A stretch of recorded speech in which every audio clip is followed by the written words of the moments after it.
projections act as the subconscious content within our own selves that we are projecting out into the world like a movie screen, and we're just putting that movie screen onto reality.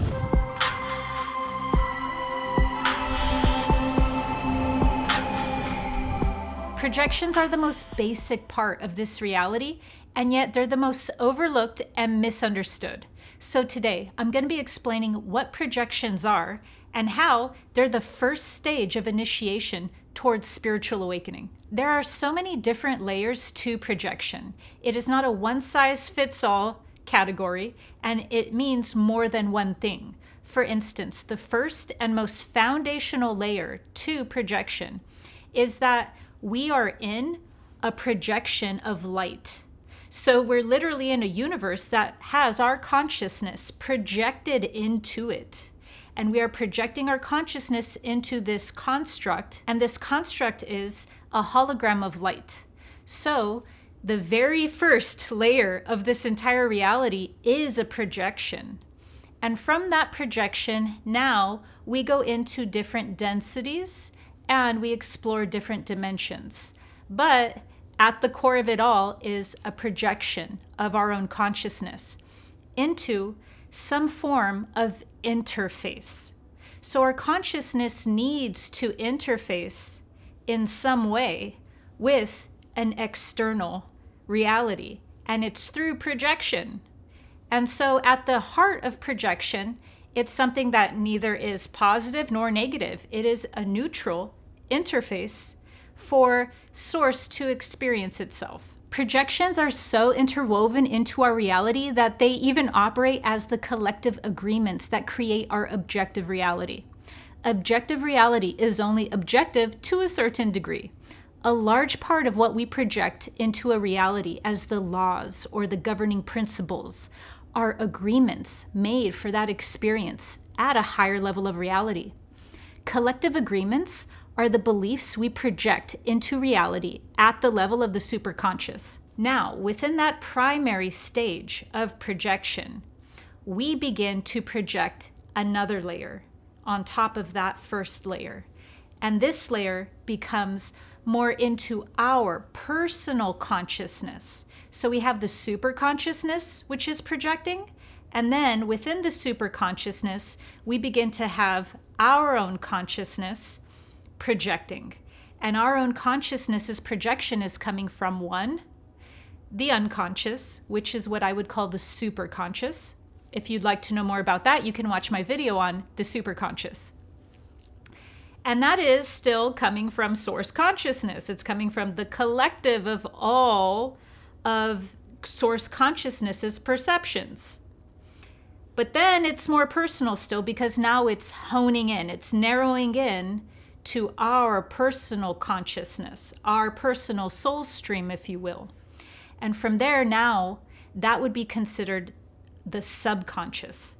So our own second stage of projections is coming from the contents of our subconscious. It is not coming from the conscious. If you are projecting, you are naturally not aware of it. So once something becomes aware, it enters the conscious mind. And when it enters the conscious mind, it is no longer a projection. But it's still very much a projection coming from the subconscious. That is the main domain. So when we hear people talk, whether it's Jungian psychology or any type of shadow work, we're referring now to this layer of projection, which is coming from the personal, coming from the individual's consciousness, but the individual's subconscious. And that is what we mainly know as projection. And in this layer of projection, it's not just source consciousness projecting itself into some sort of construct. Instead, it's our subconscious projecting its own mental landscape, its own contents, its own information that exists in its own internal being. And it's projecting all of that into the external, whether that's onto a person, onto people, onto a region, onto reality itself.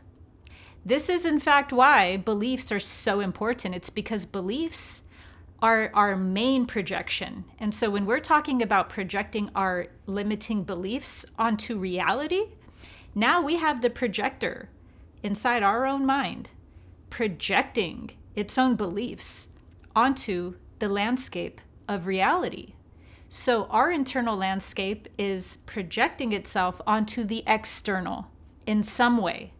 And so that what we're actually seeing isn't an objective picture of reality. It's not an objective picture of a group of people. It's not an objective picture of a person, whatever have you, that we're projecting onto. In fact, instead of seeing reality in its truth at all, a projection is seeing strictly whatever we have that's going on within our own personal subconscious contents.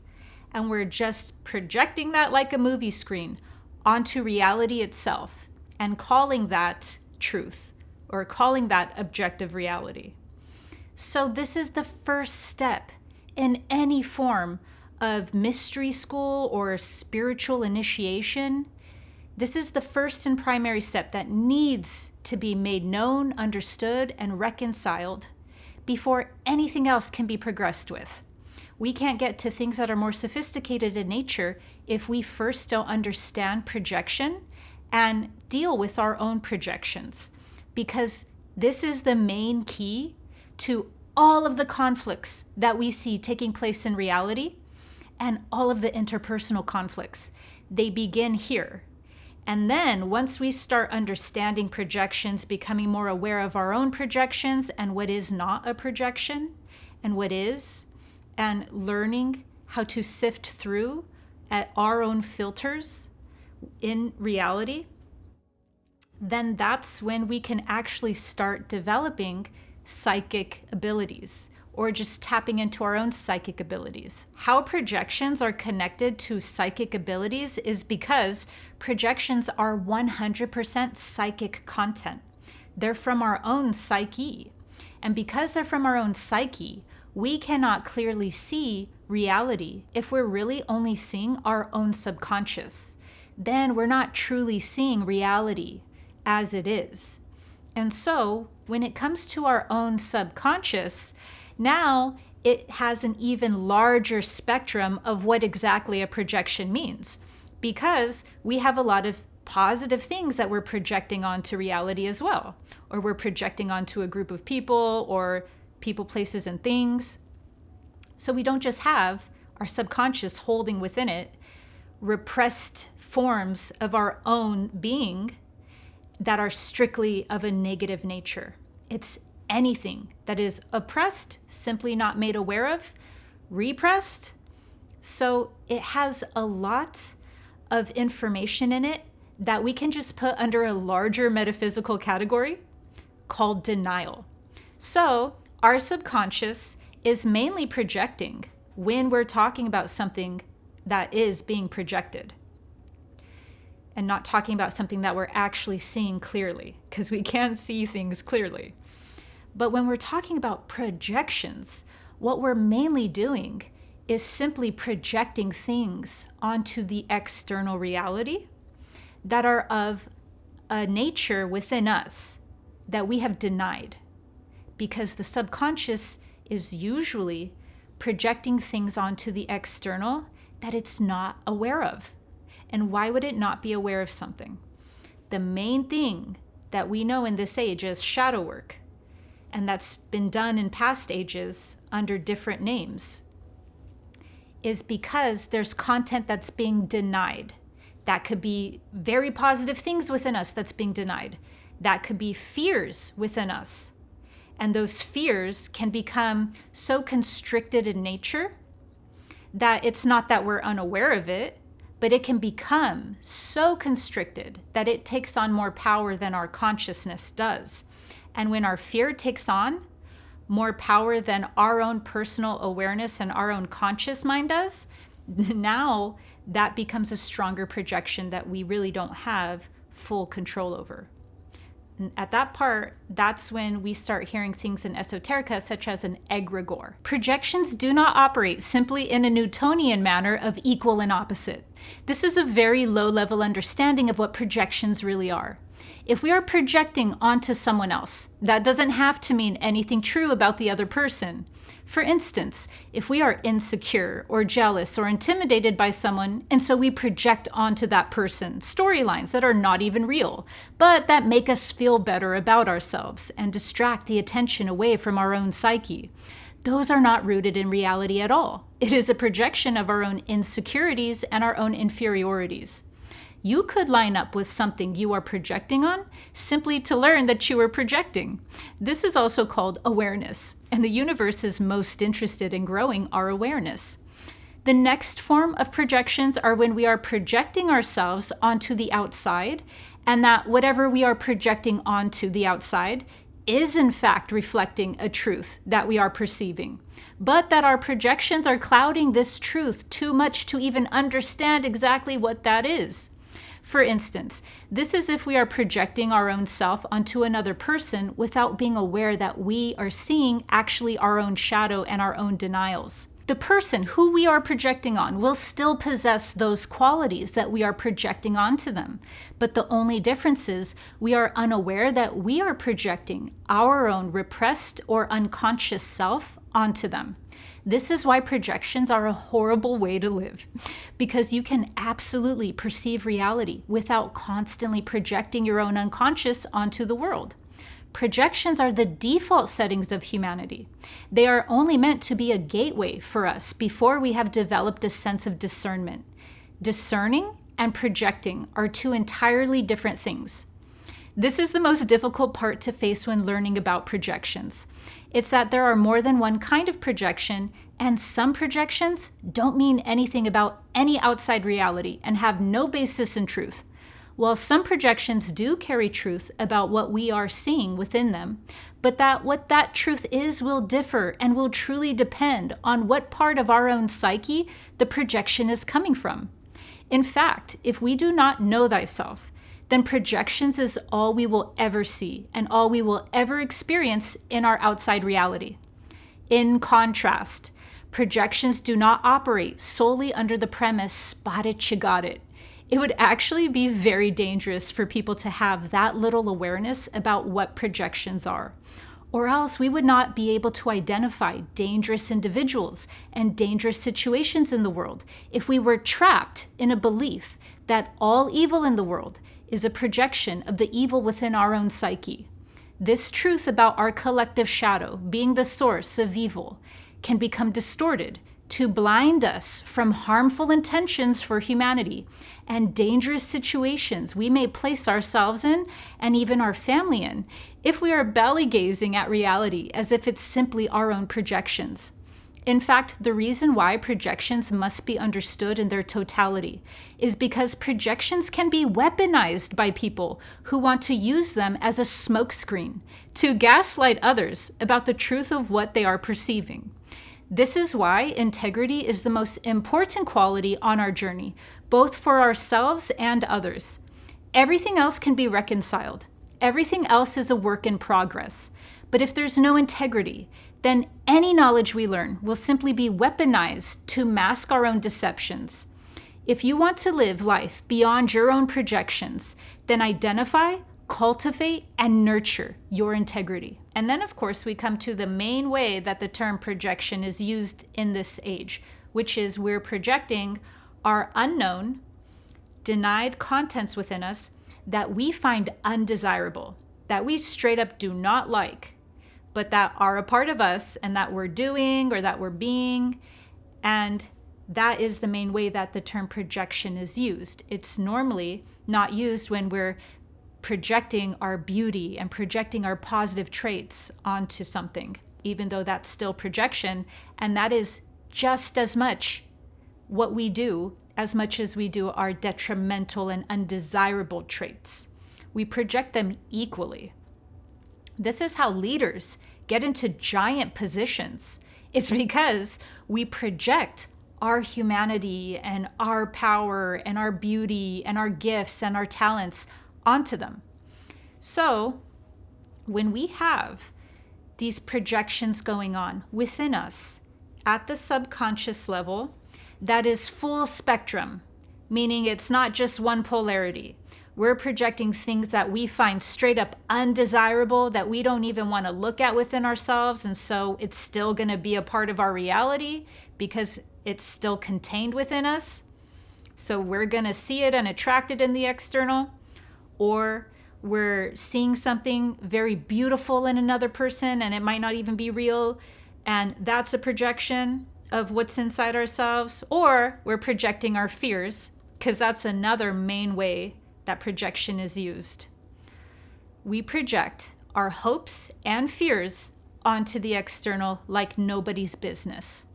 Actually, if we were to just focus on hopes and fears and everything that falls under those two categories, that could actually sum up all of projection. So we're projecting all of this content onto the external. And that is the first layer that everyone starts off at in this reality. We come in all to a base layer of reality, and from this starting point, all of the great work is done. All of the work to become self-actualized, all of the work to become aware, a fully realized being, whatever that means to you, a spiritually awakened individual. It all starts here. It actually can't start somewhere else. Because even if we do learn things and we're all going on a spiritual awakening journey, it will still reach a glass ceiling. We will not be able to go past a certain point. We will even have to go back, whatever that means, if we don't first understand projections. It will always need to be dealt with, no matter what order or what pipelines we go down. We will have to go through projection, because if we don't go through projections, then the great work can't even be completed. It would at a certain point even be tainted or ruined, because we know something in one layer of reality or one dimension of reality that is completely being utterly affected by the fact that we aren't aware of or dealing with our own projections. So that would be called false alchemy at that point. As a shadow work exercise, use someone who triggers you as a muse for your own shadow, and make a list of all of the qualities in them that trigger you. Really feel into what emotions are being triggered and make sure to be as honest about them and listing them as you can. You don't have to only keep this as a list. You can also add next to each quality you are writing whatever else you think is helpful for your own understanding. After you have made a list of all of the qualities and attributes that activate a strong emotional response in you from this muse, now begin the great work and go into each quality on your list to uncover what and why you are activated by each point. Spend time in each point to deepen the truth that arises. We may mask our triggers at first when we go over each point, but if we sit with our list in a space of openness, we will find that what triggers us about our muse is either some quality that we lack and would be a medicine for us to embody in an aligned way, that we don't see them, our muse, embodying in an aligned way. Or we will see aspects of our own psyche that we could not directly connect with ourselves, so we needed an outside mirror to make contact with them. Projections are how we connect with parts of ourselves that we are unaware of. If we use projections responsibly, it can be a valuable way that we become more whole and connected to our own subconscious. So we talked about how projections are the interface between consciousness and an experience. And then how from there, projections act as the subconscious content within our own selves that we are projecting out into the world like a movie screen. And we're just putting that movie screen onto reality. Now, we get down to the bare bones of projection. And what it is, at its most acoustic layer, is when we are infusing, when we are animating with our own spirit, something, just like a golem, is brought to life. We are animating and infusing our own consciousness into some sort of construct. So whether that's Reality itself, we are completely animating it with our own subconscious mind. Or we are completely animating a person with our own subconscious mind. Just the way that a golem is lifeless until it is brought to life and animated.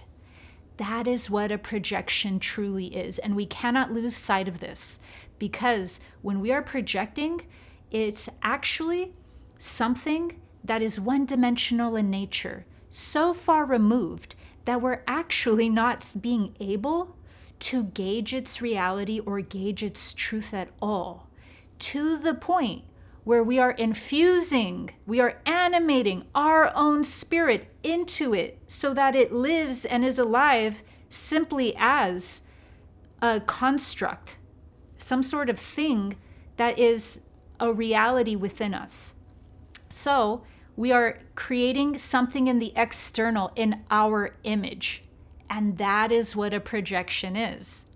So when we're seeing reality clearly, or when we're seeing a person clearly, or a group, or even the world view clearly, that is not a projection. So when we're interfacing with reality and we're not projecting, that would actually be what we would call the witness position. We would be perceiving or witnessing reality. And here's the crazy thing. It's that the more that we're able to actually perceive reality, that doesn't mean that you're not going to have projections of your own subconscious in reality. You will still interface with parts of your own subconscious or projections of yourself within the external, because we're in a reality where like attracts like. So because like attracts like, you're going to see projections of yourself, but they're not going to be what we're classically calling projections in a negative term, where we can't see the person or we can't see reality or the beliefs clearly. Instead, you're just going to be interfacing with parts of your own consciousness. You will never be able to help that here, but instead, you will be connecting with and witnessing parts of your own consciousness that are projections, but they're not projections in a way where you're unaware of them, or where they're representing some form of denial within your own subconscious. And so what we come to now is, really, if we go to the roots of all of this having to do with denial and the subconscious contents and the shadow and it being projected, why would it need to be in the shadow? And why would it not be able to be conscious in the first place? And that's because really what we're calling this metaphysical force of denial, denying what is desirable in us and denying what is undesirable in us. Why would we need to deny anything? It's because of judgment. Really, what projections are judgments. That's what makes it a projection. It's when we have infused our own spirit, our own life force, and animated something in the external. And what we have animated it with is our own contents that we judge. So projections aren't even about if you see it, you're doing it. You know, that spot it, you got it mentality? That's true many times, but instead, it's not even something that you're doing sometimes. It's something that you need to be doing. Your subconscious could be projecting something because you're looking at something that you're judging, but really, it's not showing you, look at what you're doing this. Projections aren't trying to gaslight you. Instead, sometimes projections are straight up just showing you what you're judging, and what you're judging in another or in a thing is something that is a deep medicine, actually, that you would need to be doing, or you would need to incorporate, you would need to integrate within your own being in some way. So projections are not clear-cut. It's very one-dimensional. To just see projections as something that we are doing or the other person is doing or reality is doing is not a sophisticated way of understanding projections. Projections could mean something, but they could mean nothing. They could strictly be our own content in our own subconscious that we're just carelessly, recklessly, or innocently and unknowingly projecting out, animating into reality in others or in whatever we see. So this isn't a one-size-fits-all approach at all. A person who we're projecting onto or a worldview that we're projecting onto could mean absolutely nothing about that noun. It could mean nothing about that person, place, or thing.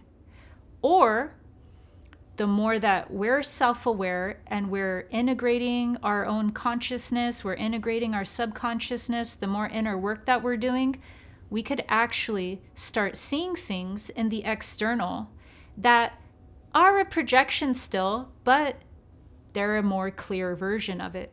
So we can start seeing how, oh, okay, there is truth to what we're seeing in the external. And there is a correspondence, there is a match. But that's not all the time.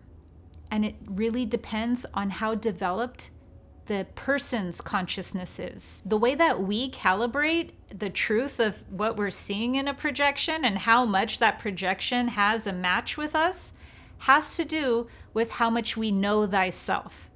We have to know thyself, and that's why projections are the first starting point in initiation.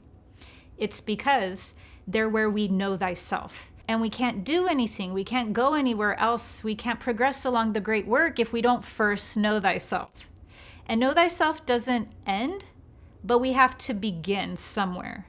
So it's the starting point that has no end. And if we don't start with know thyself, then whatever we're seeing is just gonna entrap us. It will. We will become trapped in our own hall of mirrors. We will become trapped in our own projections. So projections can have very little to do with the truth of what we're seeing, or there can be much truth in what we're seeing and it's still dwelling within our own consciousness. It's still contained within us. We are still embodying that thing that we are unaware of that we're embodying. So projections are unaware, but there's a positive time when we're unaware of our projections. And that positive time is empathy. Empathy is when we can project our own consciousness into another so that we're connected in a way that we don't need something to be happening directly to ourselves in order to feel a connection and a sense of solidarity and unity with another being. And that is a beautiful part of projection that still we would probably need to call something else besides projection in order to have some form of definition, but still it's projection. We're projecting our own being onto another and therefore having a sentient response from that. This is the beauty of oneness. It's also done through that first and primary layer of projection, the one taking place where source consciousness enters into an experience or a construct or hologram in order for us to be in some form of reality. And when we're in some form of reality and we can sense other beings are also us, that's not always a bad thing. That's empathy. It's just at a super conscious level. I hope this has helped you project responsibly. Make sure to subscribe to my channel for higher dimensional guidance through spiritual awakening. See you next time.